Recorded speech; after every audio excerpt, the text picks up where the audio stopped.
everyone, my name is Simi and I'm a chartered accountant. Today is our lecture number 9 of Business Studies class 12 and we are discussing chapter 9, organizing. So what is organizing? Let us understand before discussing the definition of organizing. So let's take an example to understand organizing. अगर अपने school में कोई sports function या फिर annual day functions होता है तो उसमें क्या करते हैं अपन, सबसे पहले अपन सेट करते हैं कि अपन को क्या क्या करना है. सो सारी एक्टिविटीज़ जो भी अपन को परफॉर्म करनी है, जैसे कि कल्चरल एक्टिविटीज़ या फिर फूड एक्टिविटीज़, सबको अपन डिफरेंट डिवीजन में डिफ़ाइन कर देते हैं. फिर उन सारी रिस्पॉन्सिबिलिटी को अपन क्या करते हैं, असाइन कर देते हैं डिफरेंट इंडिविजुअल्स को. तो ऑर्गेनाइजिंग मतलब क्या होता है, सारी जो ऑर्गेनाइजिंग की एक्टिविटीज़ होती है उनको जो परफॉर्म करते हैं उसको बोलते हैं organising. That means let discuss the definition of organising. Organising simply means identifying and grouping different activities. Identifying and grouping का मतलब, जैसे कि अपन जब एनुअल फंक्शन की प्रिपरेशन कर रहे थे तो अपन ने उसमें क्या डिफाइन किया था कि अपन क्या क्या एक्टिविटीज़ परफॉर्म करेंगे, और जो भी सिमिलर एक्टिविटीज़ होंगी उनको अपन ग्रुप करके एक सिंगल कैटेगरी में रख देंगे. Okay. Second thing is bringing together the physical, financial and human resources. Bringing together the physical, financial and human resources, इसका क्या मतलब होता है?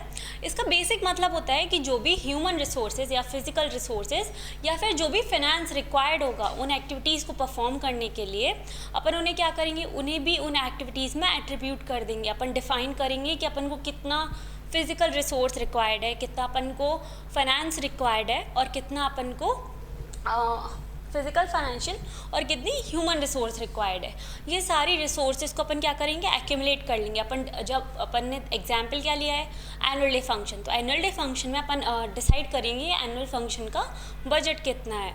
तो फिर बजट के बाद अपन डिफाइन करेंगे कि अपन को फूड कमेटी को या फिर अपनी कल्चरल प्रोग्राम कमेटी को सबको कितना कितना फंड एलोकेट करना है. उसके बेसिस पे ही अपन ह्यूमन रिसोर्स को भी एलोकेट करेंगे कि फूड कमेटी में कितने लोगों की ज़रूरत है, अपनी फिनेंस कमेटी में कितने लोग रहेंगे, या फिर अपनी अदर जो भी कमेटी अपने बनाई होगी कल्चरल डे के लिए उसमें कितने लोगों की ज़रूरत है या फिर कितने फिनेंस की ज़रूरत है. ये सब अपन क्यों कर रहे हैं? To establish most productive relationship. अपन ने अब तक क्या क्या किया है, अपन ने सबसे पहले आइडेंटिफाई किया है और ग्रुप किया है डिफरेंट एक्टिविटीज़ को. मतलब अपन ने देखा कि क्या क्या एक्टिविटीज़ की अपन को रिक्वायरमेंट होने वाली है, अपन क्या क्या एक्टिविटीज़ परफॉर्म करने वाले हैं. अपन ने एक्टिविटीज़ को देखने के बाद अपन ने ये देखा कि अपन को कितनी फिजिकल, ह्यूमन या फाइनेंस रिसोर्स लगेगी. अपन ने रिसोर्स देखने के बाद अपन ने ये डिसाइड कर रहे हैं कि इनके बीच का रिलेशन क्या रहेगा. मींस किस एक्टिविटी को कितनी रिक्वायरमेंट होगी डिफरेंट रिसोर्सेज की. और ये सब अपन क्यों कर रहे हैं? For the achievement of specific goal of organisation. अपने स्पेसिफिक गोल, मतलब जो भी अपना जैसे एनुअल डे का होता है कि ज़्यादा से ज़्यादा लोगों को स्कूल के बारे में पता चले, या सारे लोग जो भी स्टूडेंट्स हैं वो ज़्यादा से ज़्यादा कल्चरल एक्टिविटी में पार्टिसिपेट कर सके और उनको मैनेजमेंट के बारे में और बेहतर तरीके से पता चले. तो अपन ये पूरी ऑर्गेनाइजिंग प्रोसेस को कर क्यों रहे परफॉर्म? सो दैट अपन ने प्लानिंग में जो भी ऑब्जेक्टिव सेट किया है उसे अपन एग्जैक्टली अचीव कर सके. जैसे अपन का प्लानिंग का गोल क्या है, लेट्स से प्लानिंग का गोल था कि अपन को 5000 यूनिट्स प्रोड्यूस करनी थी. तो अगर अपन को 5000 यूनिट्स प्रोड्यूस करनी है, अभी अपन कितनी कर रहे हैं 3000, तो अपन को 2000 एक्स्ट्रा यूनिट प्रोड्यूस करनी है. तो उसके लिए अपन ने फिजिकल, ह्यूमन और फाइनेंशियल रिसोर्सेज को देखा कि क्या क्या रिक्वायरमेंट होगा. मतलब अभी अपन को 3000 पे कितने की ज़रूरत पड़ रही थी, अब 5000 पे कितने की ज़रूरत पड़ेगी. उनके बाद उनके बीच में क्या किया, अपन ने रिलेशनशिप एस्टेब्लिश किया. Okay. So that was the third point कि establish most productive relationship between the resources that are required and between the goal और the activities that we have identified. After that we are checking कि अपन ये सब कर क्यों रहे, ये पूरी प्रोसेस अपन ने परफॉर्म क्यों किया है. इसका सबसे इंपॉर्टेंट रीज़न है कि अपन ने जो भी प्लानिंग में गोल एस्टेब्लिश किया था या फिर जो भी अपन ने ऑर्गेनाइजेशनल गोल सेट किया है उसको अपन अचीव कर पाए. So I hope the definition is clear. It is pretty easy. It is divided into 4 parts. First is identifying and grouping different activities. Second is bringing together the physical, financial and human resources. Third point is to establish the most productive relationship, and the fourth point is अपन ये सब क्यों कर रहे हैं, to achieve the organizational goal. For what? For the achievement of a specific goal of organization. Okay, I hope the definition is clear. Now we are moving forward to what is the process of organizing. Okay, so the process of organizing constitute of 4 parts. So जो process है organising की वो कितने parts में है, वो 4 parts में है। 4 parts means first part is upon identify करें, जैसे कि अपनी इस डेफिनेशन में दिया है कि we are identifying and grouping. Okay, so that is the first process, means this is the step 1. So this is our step 1. Okay, step 1 is identification and division of work. What is the second part? Second part is departmentalization. Okay, अपन ने जैसे क्या देखा था, bringing together the physical, financial and human resources. It is somewhere related to departmentalization. Okay, third point is assignment of duties. तो आप देख सकते हो कि जो चारों प्रोसेस के पार्ट्स हैं ये किससे डिराइव हुए हैं, ये somewhere these are somewhere derive from the definition only. The third part is departmentalisation, third part is assignment of duties and the last one is establishing reporting relationship. Okay, now we will discuss the each step one by one. So अभी तक अपन ने क्या पढ़ा है कि organising क्या होता है. It is identifying and grouping of different activities. तो इसका स्टेप 1 क्या है, identification and division of work. अपन ने सबसे पहले अपन क्या क्या मैनेजमेंट के फंक्शन परफॉर्म करते हैं. अपन मैनेजमेंट के फंक्शंस परफॉर्म करते हैं planning, organising, staffing, directing, controlling. अपन सबसे पहले जो बेसिक प्राइमरी फंक्शन है, अपन ने प्लानिंग में क्या पढ़ा था कि planning is the primary function. तो प्लानिंग में अपन अपना ऑर्गेनाइजेशनल गोल सेट करते हैं. अगर अपन ने ऑर्गेनाइजेशन गोल सेट किया है कि अपन को टर्नओवर 5% से इंक्रीज़ करना है, या फिर अपन को सेल्स इंक्रीज़ करनी है, या फिर अपन को रेवेन्यू इंक्रीज़ करना है, या फिर अपन को एक्सपेंशन करना है. ओके, अपन ने प्लानिंग में गोल तो सेट कर लिया है, लेकिन ऑर्गेनाइजिंग में क्या करें, ऑर्गेनाइजिंग में अपन रिसोर्सेज एक्यूमुलेट कर रहे हैं.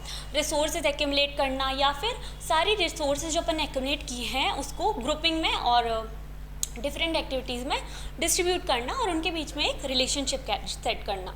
तो जो रिलेशनशिप सेट करने वाला पॉइंट होता है दैट इज़ ऑर्गेनाइजिंग. मीन्स अपन रिसोर्सेज ला रहे हैं और उनका रिसोर्सेज का और जो भी अपन को जॉब या वर्क परफॉर्म करना है उनके बीच में रिलेशनशिप सेट कर रहे हैं.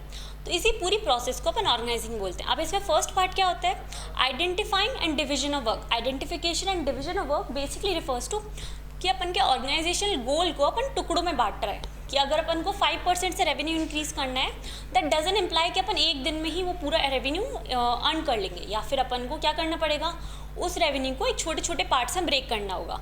So what would be those part कि अपन पर डे 100 यूनिट प्रोड्यूस करेंगे, या फिर पर वर्कर 10 यूनिट्स प्रोड्यूस करेगा. तो ये जो identification and division of work basically refer to कि जो भी होल ऑर्गेनाइजेशन का गोल है उसको छोटी छोटी एक्टिविटीज़ में या फिर एकम्प्लिशमेंट मतलब छोटे टास्क जो अपन एकम्प्लिश कर सके उसमें ब्रेक करना. ओके, तो इसका एक another example we can take is how bank functions. Banking का फंक्शन बेसिक फंक्शन क्या होता है, फाइनेंशियल सर्विसेज प्रोवाइड करना to the economy. Okay, but क्या वो एक बैंक में क्या सिंगल पर्सन रिस्पॉन्सिबल होता है सारी एक्टिविटीज़ परफॉर्म करने के लिए? So the answer is no. Only single person is not responsible for performing all the activities. Instead the whole activity means financial services क्या होती है, पूरी फाइनेंशियल प्रोसेसेस अपन को डिपॉजिट को एक्सेप्ट करना, डिपॉजिट का पेमेंट करना, अपन का चेक इशू करना, चेक रिसीव करना और अदर जो भी कस्टमर रिलेटेड सर्विसेज हैं या इंक्वायरीज़ है उनको आंसर करना. ओके, ये सारी बैंकिंग का बेसिक मोटिव क्या है, फाइनेंशियल सर्विसेज को प्रोवाइड करना. लेकिन उसको अपन ने क्या किया है, छोटे छोटे टास्क में डिवाइड कर लिया. That is identification and division of work. Means ऐसे टास्क में उसको ब्रेक कर देना कि वो ईजी हो टू अचीव और अपन उसे मेजर भी कर सकते हैं. इसलिए now the second part is departmentalisation. अब नाउ डिपार्टमेंटलाइजेशन क्या होता है, it is grouping of similar activities. क्या बोल रहे हैं अपन, ग्रुपिंग of similar activities. अब देखो अपन ने फर्स्ट पार्ट में तो क्या किया है, आइडेंटिफाई किया कि अपन को क्या क्या एक्टिविटीज़ परफॉर्म की हैं. अब एक एक्टिविटी परफॉर्म करना अपन ने देख लिया कि अपन को 1000 यूनिट प्रोड्यूस करनी है. That was the whole activity. अपन ने एज्यूम कर लिया कि अपन को 1000 कार प्रोड्यूस करनी है. तो 1000 कार प्रोड्यूस करना is a very big activity. मतलब अपन मेज़र कैसे करेंगे कि डेली 1000 कार्स प्रोड्यूस हो रही हैं कि नहीं, 1000 कार्स. ओके, तो 1000 कार्स में क्या क्या एक्टिविटीज़ हो सकती हैं कि अपन को कार को पेंट भी करना है, कार की इंजन भी बनाना है और कार के डिफरेंट पार्ट्स भी बनाने हैं. तो अपन उन डिफरेंट एक्टिविटीज़ को ऐसे करेंगे कि एक दिन में कितने इंजन प्रोड्यूस हुए या फिर एक दिन में कितने टायर्स प्रोड्यूस हुए, और इस तरह से डिफरेंट एक्टिविटीज़ को अपन डिफाइन कर देंगे। उन सारी आइडेंटिफाई वर्क को, मतलब डिवीजन ऑफ वर्क हो गया है वो। डिवीजन ऑफ वर्क के बाद अपन उन्हें ग्रुप कर देंगे। ग्रुप कैसे करेंगे कि अपन ने आइडेंटिफाई किया कि अपन को कार के लिए सीट्स भी बनानी होगी, सारी एसेसरीज भी बनानी होगी और अदर फंक्शन भी परफॉर्म करने होंगे। तो ग्रुपिंग ऑफ सिमिलर एक्टिविटीज़ की अब पेंट भी तो करना होगा, तो कार को पेंट करना या फिर कार की एसेसरीज़ को पेंट करना, कार पेंट या फिर एसेसरीज को पेंट करना, ये अपन क्या करेंगे, ये अपन एक एक्टिविटी मान लेंगे, इसको एक डिपार्टमेंट में रख देंगे। तो grouping of similar activities is departmentalisation.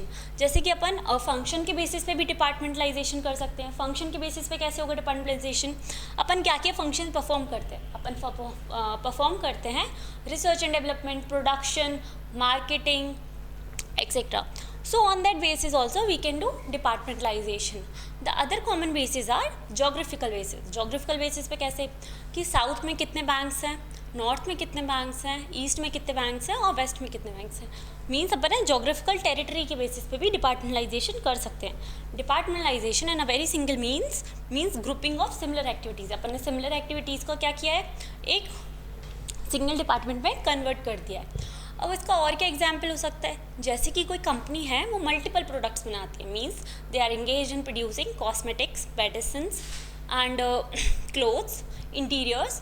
तो वो क्या करेंगे, कैसे डिपार्टमेंट फॉर्म करेंगे, on the basis of the different items they are producing. जो वो डिफरेंट सर्विसेज प्रोवाइड कर रहे हैं, मीन्स एक क्लोथ डिपार्टमेंट होगा, एक अपना इंटीरियर डिपार्टमेंट होगा, एक अपना क्लोथ इंटीरियर, और जो भी अपन ने अलग डिसाइड किया था उन सब की वो अलग अलग स्पेसिफिक डिपार्टमेंट बना देंगे। ये क्यों किया है, क्योंकि उनकी जो भी एक्टिविटीज़ होंगी वो सिमिलर होंगी। तो अपन ने सिमिलर क्या किया है, ग्रुप कर दिया है सिमिलर एक्टिविटीज़ को, and that is departmentalisation. Okay, I hope this much is clear. Now we are moving forward to know what is assignment of duties. अब अपन ने फर्स्ट पार्ट में डिफाइन किया कि अपन को क्या काम करना है, मतलब what is the whole thing that we are going to perform, मतलब अपन का पूरा गोल क्या है जो अपन को परफॉर्म करना है। फिर अपन ने उसी गोल को छोटे छोटे पार्ट्स में डिवाइड कर लिया, that was division of work. Now the second point was कि अपन ने सबसे पहले identify and division of work कर लिया, जो भी सिमिलर एक्टिविटीज़ थी उनको ग्रुपिंग कर दी, उस ग्रुपिंग को अपन ने क्या बोला, departmentalisation. Now the third step is in the organising process is assignment of duties.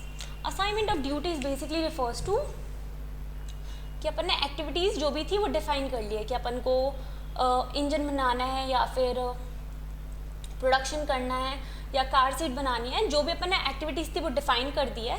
अब उन एक्टिविटीज़ को एलोकेट करना कि who will perform what function, who will perform what function, means organisation में according to the person's qualification and experience अपन क्या करेंगे, उसको वर्क डिस्ट्रीब्यूट कर देंगे, and that is assignment of duties. Means एक पर्सन है जिसने क्या किया है, MBA किया है इन फिनांस। ओके, तो जो पर्सन MBA इन फिनांस करके आया है, अपन उसे क्या रिस्पॉन्सिबिलिटी देंगे, we will give them responsibility to find out what is the cost that we are going to occur for the production. Means finance वाला पर्सन किस में चला जाएगा, MBA in finance will go in the department of finance. Okay, same way if a person is sales executive, he will go in the department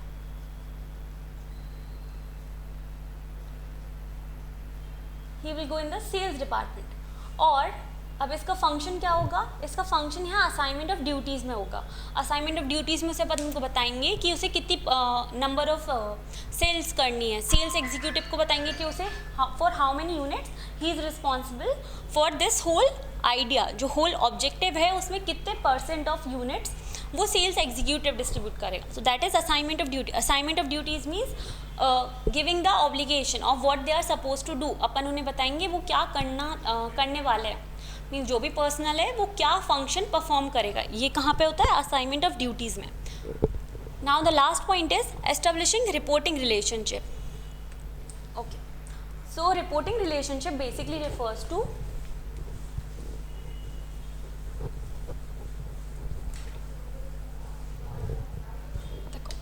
Establishing reporting relationship basically refers to who will report to whom. Who will report to whom and from whom they are supposed to take orders. अब देखो अपन एक पूरी process को एक बार जल्दी से quick revise कर लेते हैं, फिर अपन समझेंगे कि what is establishing reporting relationship. So first part was identification division of work. Means अपन ने फर्स्ट पार्ट में क्या देखा कि अपनी क्या एक्टिविटी है और उस एक्टिविटी को छोटे छोटे टास्क में अपन ने डिवाइड कर दिया सो दैट अपन उनको एकम्प्लिश जल्दी कर पाए और चेक कर पाए, मेजर कर पाए कि अपन अचीव कर पा रहे हैं कि नहीं कर पा रहे हैं. Second part was departmentalisation. अपन ने क्या किया है, जो भी अपन ने इसमें सिमिलर एक्टिविटीज़ आइडेंटिफाई की थी उनको अपन ने ग्रुप में कन्वर्ट कर दिया, उनको एक ग्रुप में डाल दिया कि ये 4 लोग सेम एक्टिविटी परफॉर्म करेंगे. These 4 are in the cultural programme, तो वो चारों कल्चरल डिपार्टमेंट में आ गए. अगर 4 लोग फूड कमेटी में हैं तो वो चारों फूड डिपार्टमेंट में आ गए. Okay, so that was departmentalisation. Third part was assignment of duties. Assignment of duties basically refers to कि अपन ने कौन क्या काम परफॉर्म करेगा. Means basically who is going to do what. ये अपन कहाँ आंसर करता है, that is assignment of duties में, कि कौन क्या फंक्शन परफॉर्म करेगा. अब यहाँ पे तो अपन ने बोल दिया कि person is responsible for performing some act. अपन ने उसे क्या दे दिया, अपन ने उसे एक ऑब्लिगेशन तो दे दी. अब अपन ने पढ़ा था चैप्टर 2 में, if you all remember, chapter 2 में there was a fuel principle of authority and responsibility. What it is use to say authority and responsibility, कि अथॉरिटी से मैचिंग कि अपना अथॉरिटी से मैचिंग क्या होना चाहिए, अथॉरिटी से मैचिंग अथॉरिटी से मैचिंग रिस्पॉन्सिबिलिटी होनी चाहिए. अब यहाँ पे अपन ने क्या किया है, रिस्पॉन्सिबिलिटी असाइन की है कि उसे क्या फंक्शन परफॉर्म करना पड़ेगा. अब अपन एस्टेब्लिशिंग रिपोर्टिंग रिलेशनशिप में क्या कर रहे हैं, उसे अपन अथॉरिटी दे रहे हैं. क्या दे रहे हैं अपन, अथॉरिटी. अथॉरिटी मीन्स अपन ने उसे बोल तो दिया कि आपको 1000 यूनिट सेल करनी है, लेकिन अपन ने उसे बोले ही नहीं कि वो प्रोडक्शन डिपार्टमेंट से 1000 यूनिट्स ले सकता है, या फिर उसे और भी कोई पावर की ज़रूरत थी कि वो डिस्काउंट दे सकता है कि नहीं. तो अपन ने वो तो अपन कहाँ दे रहे हैं, एस्टेब्लिशिंग रिपोर्टिंग रिलेशनशिप है. यहाँ पे बेसिकली अपन जो ये ड्यूटी दी है इससे रिलेटेड अपन उसे क्या दे रहे हैं, पावर दे रहे हैं, सो दैट वो अपना फंक्शन प्रॉपरली परफॉर्म कर पाए. उस पावर से क्या डिफाइन होता है, और एक ऑर्गेनाइजेशन में पावर किससे डिफाइन होती है, ऑर्गेनाइजिंग में पावर डिफाइन होती है उसकी पोस्ट से, कि eight what post the person is hired. Means किस पोस्ट पे वो पर्सन है उससे उसकी पावर डिफाइन होगी. उस पावर के अकॉर्डिंग क्या होगा, a person power is defined, so इससे अपनी स्केलर चेन एस्टेब्लिश होती है. क्योंकि स्केलर चेन क्या होती है, it is a flow of authority and it flows downward. तो इसमें भी अपन यही डिफाइन कर रहे हैं कि who will report to whom, तो D will report to B and B will report to A, C will report to A and E will report to C. और ये डी ऑर्डर किससे लेगा, D will take orders only from B और B will take orders from A, C will take orders from A and E will take orders from C. तो इसमें जो assignment of duties है and establishing reporting relationship, it is little bit similar to authority and responsibility principle of FAOL. If you haven't watched that video, please watch that video and then watch this lecture. Okay, so we have completed. We have discussed the definition of organizing, and second we have discussed the process. अपन जल्दी से एक revise कर लेते हैं इसको. Identifying and grouping different activities in the organization. Identifying and grouping करना activities को. Second part was अपन एक्यूमुलेट करेंगे सारी फिजिकल, ह्यूमन और फाइनेंशियल रिसोर्सेज. थर्ड पार्ट में अपन एस्टेब्लिश करते रिलेशनशिप, एंड फोर्थ पार्ट में we achieve organisational goal. Okay, ये सब क्यों परफॉर्म कर रहे हैं, achievement of organisational goal. After that we have discuss the process. Process में क्या होता है, 4 स्टेप होते हैं. What is the first step, first step is identification and division of work. Means upon identify कर रहे हैं अपन को क्या वर्क परफॉर्म करना है, एंड देन उसको डिवाइड करें छोटे छोटे टास्क में. After that the second part is departmentalisation, अपन क्या कर रहे हैं, ग्रुप कर रहे हैं सिमिलर एक्टिविटीज़ को. Third part is assignment of duties. Assignment of duties basically refers to कि who will perform what function, ये अपन असाइन कर रहे हैं. And the last part is reporting relationship, establishing reporting relationship means who will report to whom, ये अपन establish कर रहे हैं. इसमें 3 पॉइंट्स को याद रखना कि सबसे पहले इसमें अपन पावर देते हैं पर्सन को टू परफॉर्म द फंक्शन जो अपन ने असाइनमेंट ऑफ ड्यूटीज़ में उसको एलोकेट किया है. ओके उस पावर से क्या होता है, उस पावर से रिपोर्टिंग रिलेशनशिप एस्टेब्लिश होती है. Power basically refers to in the organisation at what post the person is. तो फिर वो किससे ऑर्डर लेगा एंड किससे ऑर्डर देगा, ये उसके पावर यानी कि पोस्ट से डिफाइन होता है. एंड आफ्टर दैट उसमें लास्ट पॉइंट क्या आएगा कि इससे रिपोर्टिंग रिलेशनशिप की वजह से ऑर्गेनाइजेशन में स्केलर चेन का एस्टेब्लिशमेंट होता है. Okay, I hope this much is clear. In the next lecture we will discuss the importance and other part of the organizing chapter. Thank you.